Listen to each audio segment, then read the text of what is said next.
श्री डोंगरे जी महाराज तत्वार्थ रामायण में कहते हैं कि राजा जनक ने परमात्मा को पहचान लिया, परंतु श्री रामचंद्र जी को प्रकट होना अच्छा नहीं लगा। श्री रामचंद्र जी ने आंखों से संकेत में विश्वामित्र जी से कहा कि गुरुजी मेरा रहस्य खोलना नहीं, मुझे प्रकट होना नहीं है। विश्वामित्र जी ने राजा जनक से कहा कि ये महाराज दशरथ के पुत्र है, मेरे यज्ञ का रक्षण करने के लिए आए थे, इन्हें मैं साथ ले आया। तुम महानिष्ठ हो, ब्रह्मनिष्ठ दृष्टि रखते हो, तभी तुमको ऐसा लगता है। ब्रह्मज्ञानी होना बहुत कठिन नहीं, परंतु व्यवहार दशा में ब्रह्म दृष्टि रखना बहुत कठिन है। ब्रह्मज्ञानी मिलेगा, परंतु सुखदेव जी और जनक विदेही जैसा ब्रह्म दृष्टि रखने वाला कोई बिल्ला ही मिलेगा। व्यवहार से ब्रह्म दृष्टि न रखिए, उसका ज्ञान हो जाता है। जिसको ब्रह्म दृष्टि प्राप्त होती है वह जहाँ जाए वहाँ सर्वत्र उसको परमात्मा के दर्शन होते हैं। विश्वामित्र जी ने राम जी को छिपाया। उन्होंने राजा जनक से कहा, राजन तुम ब्रह्म दृष्टि रखते हो, इसी से तुमको श्री राम परमात्मा है ऐसा लगता है, परंतु ऐसा कुछ नहीं है। ये तो एकदम सम्राट की राजकुमार है। राजा जनक ने कहा, महाराज तुम भले कुछ भी कहो, ये दशरथ महाराज के पुत्र है, परंतु ये किसी के पुत्र नहीं है, ये सबके पिता है। इनका पिता कोई हो सकता नहीं, ये परमात्मा है ऐसा मुझको लगता है। राजा जनक ने बहुत आग्रह करके कहा, जब अब राजमहल में पधारो, परंतु राम जी के आम के बगीचे में ही रहने की इच्छा थी, इसलिए राजा जनक ने वहाँ से सब व्यवस्था कर दी। सायकाल से राम लक्ष्मण संध्या करते हैं ऐसा रामायण में लिखा है। कितने लोग तो संध्या करते ही नहीं हैं। खास करके ब्राह्मणों को 3 बार संध्या करनी चाहिए। ब्राह्मण के ऊपर बहुत उत्तरदायित्व दिया हुआ है। संध्याहीन ब्राह्मण अपवित्र है। तीनों समय संध्या किए बिना भोजन करने से के शूद्र के समान बनता है। संध्या में ब्राह्मणों को अश्रद्धा हुई, तभी से ब्राह्मणों का पतन हुआ।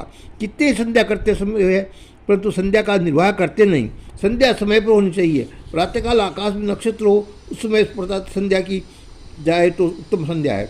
नक्षत्र न दिखाई देते हो, परंतु अभी सूर्य नारायण बाहर न आए हो, उस समय की जाए वो संध्या मध्यम संध्या है। सूर्योदय के पश्चात की संध्या है, अदम संध्या है। कितने प्रातः संध्या करते हैं, परंतु सुबह 8-9 बजे वे करने के बैठते हैं। ठीक है, कितने कुछ करते हैं ही नहीं, उसकी उपेक्षा तो ये करे जो करे क्या बुरा है।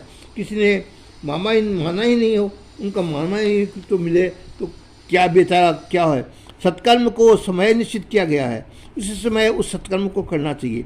ब्राह्मण अन्य कुछ करे न करे, परंतु सूर्योदय और सूर्यास्त समय आधे और सावधान होकर संध्या करे तो उस ब्राह्मण की चिंता सूर्य नारायण करते हैं। सूर्य नारायण ब्राह्मणों के गुरु है। श्री महाप्रभु जी ने 3 बार संध्या करते थे, ऐसा उनके चित्र में लिखा है। त्रिकाल संध्या करो। संध्या के समय श्रेष्ठ सत्कर्म एक भी नहीं। सब प्रातः संध्या से रात्रि का पाप नष्ट हो जाता है। मध्याह्न की संध्या से अन्न का जल का लोभ दूर हो जाता है। साय संध्या दिन का पाप नष्ट हो जाता है। त्रिकाल संध्या की महिमा बड़ी हुई है। संध्या में सूर्य नारायण का जप करके वे जगदम्बा गायत्री का ध्यान करना है। संध्या में गायत्री माता का आह्वान करना है कि माँ तुम मेरे हृदय में पधारो, पाप से मेरा रक्षण करो। संध्या में अमर्चन करना है। त्रिकाल संध्या करने वाला कभी मूर्ख रहता नहीं, दरिद्र रहता नहीं। भागवत को गोकर्ण कथा आती है। गोकर्ण में सूर्य नारायण को अर्घ्य देकर कहा, महाराज जरा खड़े हो, तो मुझे तुमसे कुछ पूछना। सूर्य नारायण खड़े रहे। ये त्रिकाल संध्या का फल है। संध्या करके श्री राम लक्ष्मण ने कुछ समय विश्वामित्र का सत्संग किया। तत्पश्चात गुरुदेव ने शयन किया। तब दोनों भाई गुरुदेव की चरणों को सेवा करने लगे। जिनके चरण कमलों का ध्यान करते हुए साधु महात्मा जप करते हैं, योग करते हैं, वे दोनों भाई गुरुदेव के चरणों की सेवा करते हैं। गुरुदेव का हृदय पिघला, उन्होंने आशीर्वाद दिया। हृदय पिघलता है तभी आशीर्वाद मिलता है। और कितने ही तो ऐसा समझते हैं कि महाराज के आगे रुपये भेंट कर दूँ जिससे महाराज समस्त आशीर्वाद देंगे। वैसे ही तो आशीर्वाद मिलता है, वो जल्दी सफल होता नहीं है। तुम वैसा करो, अपने माता पिता को सेवा करो। कोई साधु ब्राह्मण तपस्वी तो वृद्ध मिले, उसकी सेवा करो, उसका हृदय पिघले और हृदय में आर्द्रता आए, वह तुमको आशीर्वाद स्वरूप देगा। मांगने से नहीं, आशीर्वाद तो बड़ों के हृदय प्रसन्न होकर पिघल जाए ऐसी सेवा करने से मिलता है। बड़ों के पिघले हुए हृदय से जो शब्द निकलता है वह सफल होता है। सांदीपनि ऋषि के आश्रम में परमात्मा श्री कृष्ण अध्ययन पूर्ण हुआ। श्री कृष्ण ने गुरुदेव की दक्षिणा देने के लिए इच्छा प्रकट की। गुरुदेव ने कहा मुझे कोई ज़रूरत नहीं है, ये वृक्ष फल देते हैं, सरिता जल देती है, फल और जल से मुझे पूर्ण संतोष है, मुझे कोई उपेक्षा नहीं है। तुम कुछ भी लेने की इच्छा रखे बिना विद्या का वंश बढ़ाते रहना, और ये ज्ञान जो मैंने तुमको दिया है वो सत्पात्रों को देते रहना, यही मेरी गुरु दक्षिणा है। परंतु श्री कृष्ण बहुत आग्रह किया, तब गुरुपत्नी ने सागर में डूबकर मरण वाले को प्राप्त हुए अपने पुत्रों को वापस लाकर देने को कहा। श्री कृष्ण सागर के पास दौड़े, उन्होंने गुरु पत्नी के पुत्रों को आकर सौंप दिया। गुरुपत्नी का हृदय पिघल गया। उन्होंने श्री कृष्ण को अनेक आशीर्वाद दिए। श्री कृष्ण तुम्हारी जय हो, आशीर्वाद देती हूँ कि तुम्हारे घर में लक्ष्मी जिब्बा के सरस्वती और जगत में कीर्ति निरंतर बढ़ती रहेगी। जगतगुरु श्री कृष्ण ने अपने गुरु और गुरु पत्नी की ऐसी सेवा की थी। चक्रवर्ती सार्वभौम महाराज के बालक श्री राम और श्री लक्ष्मण भी गुरु के चरणों में सेवा करने लगे।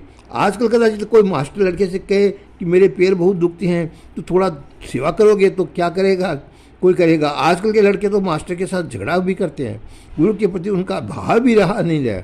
गुरुदेव विश्वामित्र की आँख जब लग गई तब राम जी वहाँ से उठे और उन्होंने शयन किया। उस समय लक्ष्मण जी ने श्री रामचंद्र जी की सेवा की। उसके पश्चात लक्ष्मण जी सो गए। सोते समय तो लक्ष्मण जी क्रम सबसे अंतिम है, परंतु उठते समय सबसे पहले राम जी भी विश्वामित्र से पहले उठ जाते हैं। सेवक का धर्म है कि स्वामी शयन करे, उसके पश्चात सोए और स्वामी जगह उससे पहले उठ जाए।